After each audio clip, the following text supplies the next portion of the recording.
everyone, and welcome back to my channel. My name is Lauren, the film student extraordinaire. And today we're talking about GPAs and the stress.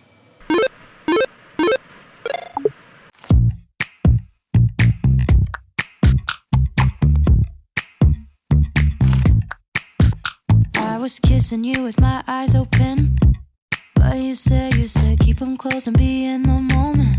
So hey, before we get into the content, drink your water. Try not to drink your own hair with it. Remember to like the video, comment below as you're watching, subscribe, and consider supporting me on Buy Me a Coffee, link can be found down below. In this video, I'm going to be talking about GPAs because it is getting to that time of the year for me where it's pretty much like final season is right on the horizon. Final projects, exams, films, essays, and every teacher's like, good luck, you know, throw you to the wolves, enjoy. So I'm just like about to scream. And I was also kind of motivated to make this video because due to the pandemic at Temple, we are still allowed to pick one class to pass fail if we so desire. We just have to decide by the last day of classes. Not the last day of the semester as far as the exams goes. Like I have some things that are due after the pass-fail deadline. But I can pick one class. And at this current moment, I'm not sure if I'm going to pick a class or not. And I'll explain that process in the video. GPA is your grade point average. And there's kind of like semester or yearly GPAs. If you're yearly from high school, semester at college, or trimester or quarter, whatever your system is, where it's your grade point average of all the classes taken in that period of time, and then you have a cumulative GPA, which is your overall history. I'm gonna say something, and I do not want it to come across as like pompous or anything like that, but basically, I have a 4.0 right now at Temple, and that is because of a lot of things. The biggest thing is probably like stress, and this like ideal of perfectionism that I feel like has been built up in me for a very long time. And I'm really, this is bad. Like it's bad. I might be smiling, but it's bad. I haven't failed at a lot of things in my life, so I am kind of afraid of failure, and that really pushes me to like overwork myself.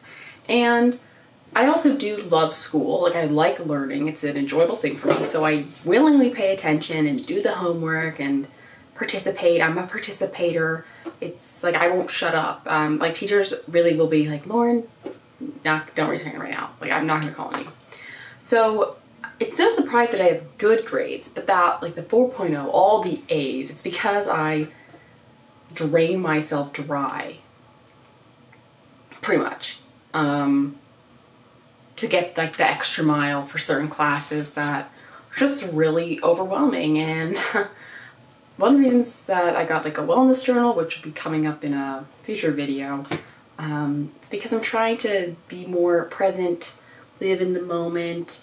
Obviously, I still want to work hard and do well at school, but I need to get over this fear of losing my 4.0. Like, I have major test anxiety. I've had it for a long time. It did get a little better when I started taking medication.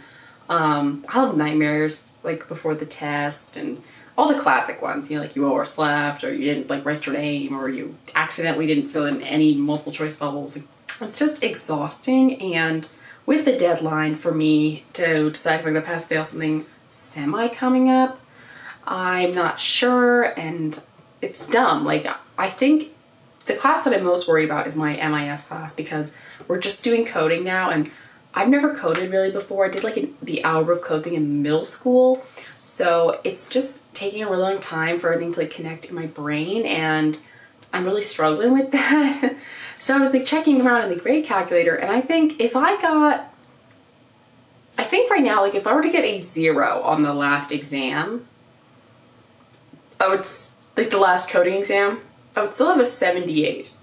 And I'm not gonna get a 0, like, right? But like, what if I don't know, I just suddenly think, well, what if I do? Like, what if suddenly I do get a 0? Obviously my mind is like all over the place because of this kind of panicky feeling about GPAs and about keeping this up, because whenever I've gone for like interviews, for internships, or turned in anything, where you have to put your GPA, someone always comments. They're always like, oh wow, you still 4.0, congrats, or oh, you must work really hard. And everyone always comments on how impressed they are with everything. And after my freshman year, my grandparents even took me and my sister out to dinner because they're like, oh, congrats on your 4.0s.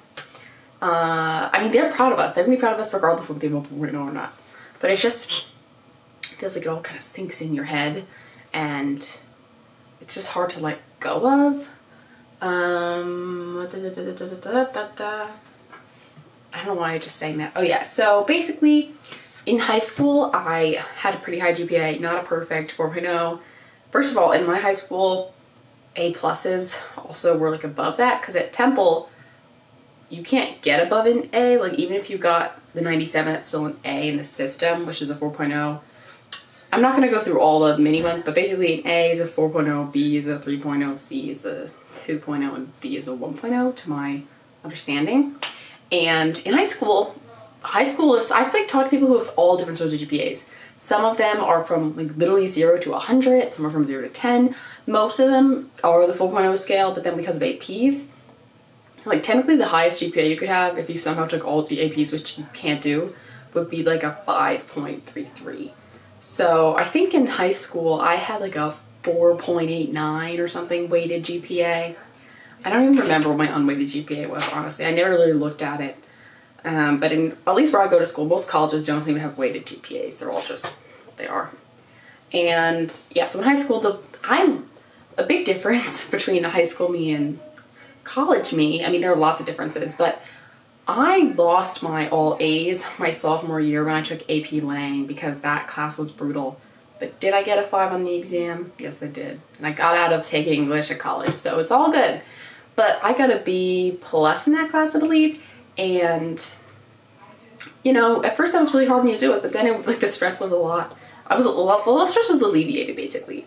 Whereas I'm now finishing up my junior year and I still have the 4.0, which is really different.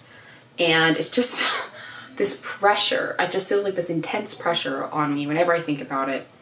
And that really sucks. But that's just like kind of a clarifying thing. I was just trying to give a little background on my story. And when I was thinking about this video, I did a little bit of research to try to see like, what's the deal with GPAs? And I came up with a couple things, but I didn't really do deep diving because not that I don't care about GPAs. Obviously I care because it affects every element of my life. Not really, but it feels like that. But this isn't gonna be like a 30-minute video or anything like that. I mean, the first real talk of grading seems to have happened honestly in like the late 1700s, and then grades kept being, you know, amped up. I couldn't find exactly when like the first phrase of GPA was established. There seemed to be some like contradicting sources, but I don't think that's necessarily that important to know when it just came about. But at this point, like GPAs are used to determine scholarships. It definitely helped me get into the honors program. You need a certain GPA to even be eligible, along with your SAT score when you came in. And if you transfer, you need a certain GPA. It helps with getting, I also need a GPA to maintain my scholarship. It helps with getting internships. You have to put it in some places. Look for, most of them that I've seen require 3.0. Some of them are 3.5.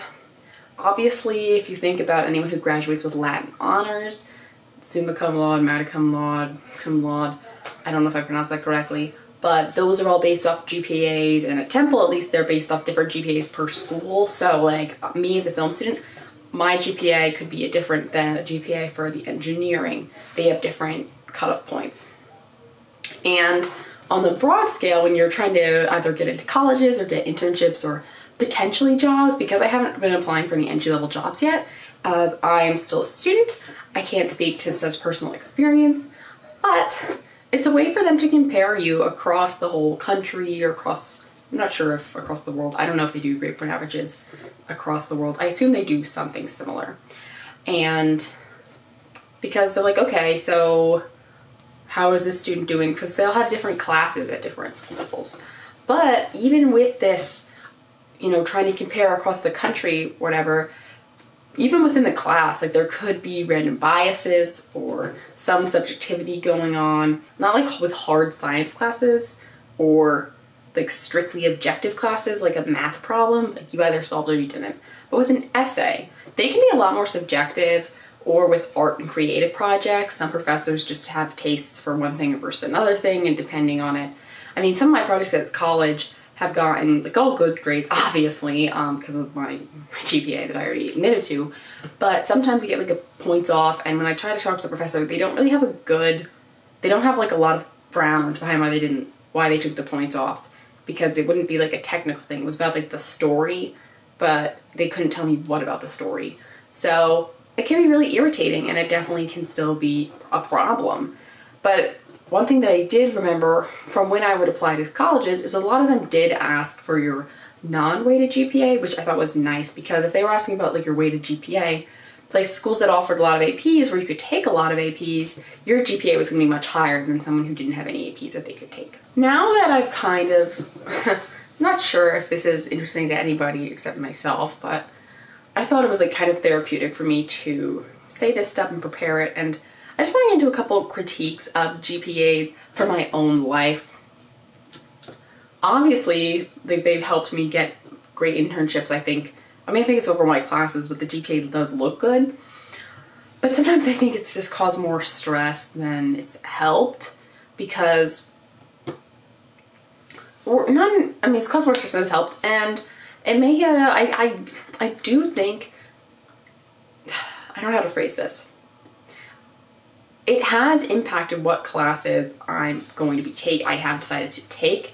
Not on an extreme scale, but for example, in this upcoming fall semester, I have to take another gen ed, and I have to take a science one. And there were two that I was thinking about. One's called the Bionic Human, and one is Exploring the Cosmos.